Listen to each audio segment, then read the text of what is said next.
Picture being able to walk around an imaginary room, examine anything you wanted to, maybe even enter into areas you wouldn't have thought possible.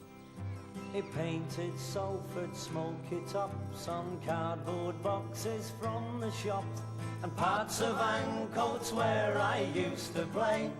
This is the realm of virtual reality, created by the user interacting with the computer and making the past come alive.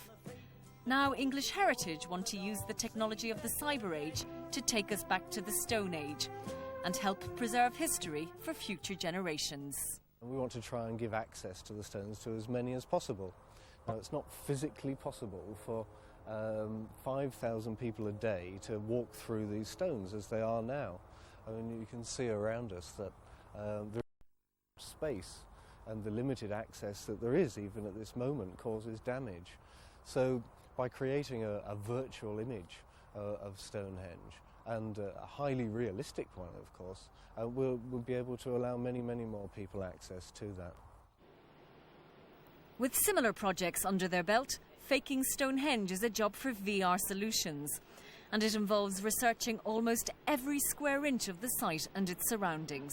First of all, we have to get the actual lie of the land, if you like, the contours and the heights above sea level.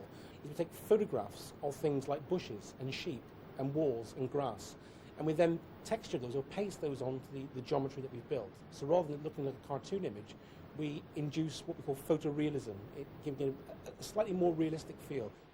Today, an all-singing, all-dancing graphics workstation that can generate images like this costs £250,000. Soon, with new technology, this will be available off the shelf for a fraction of the price. This means your personal computer will enable you to enter this world of virtual reality.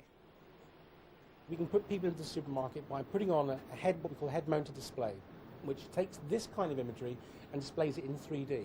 The head and the human hand are tracked by a special sensor in real time, and by reaching out and putting your hand into a product, and by pressing a button on the joystick that's in your hand, you can then retrieve a product and look at it in 3D. We'll be able to take people into the electronic Stonehenge. School children will be able to experiment with how the stones are put together. In virtual reality, everything can be weightless, so you don't need to be an incredibly fit person to pick up a virtual stone from Stonehenge. So are there no frontiers where the virtual explorer cannot boldly go? In the future, you'll be able to click a mouse button on a screen of a computer and basically go anywhere in the world, and the computer will generate that entire image. Hail to thee, O And for those Druids and New Agers who are tired of risking arrest for trespass on Stonehenge, they could now attend a virtual festival. People from around the world could take on virtual personas and actually be there within the stones watching the sun come up on Midsummer morning.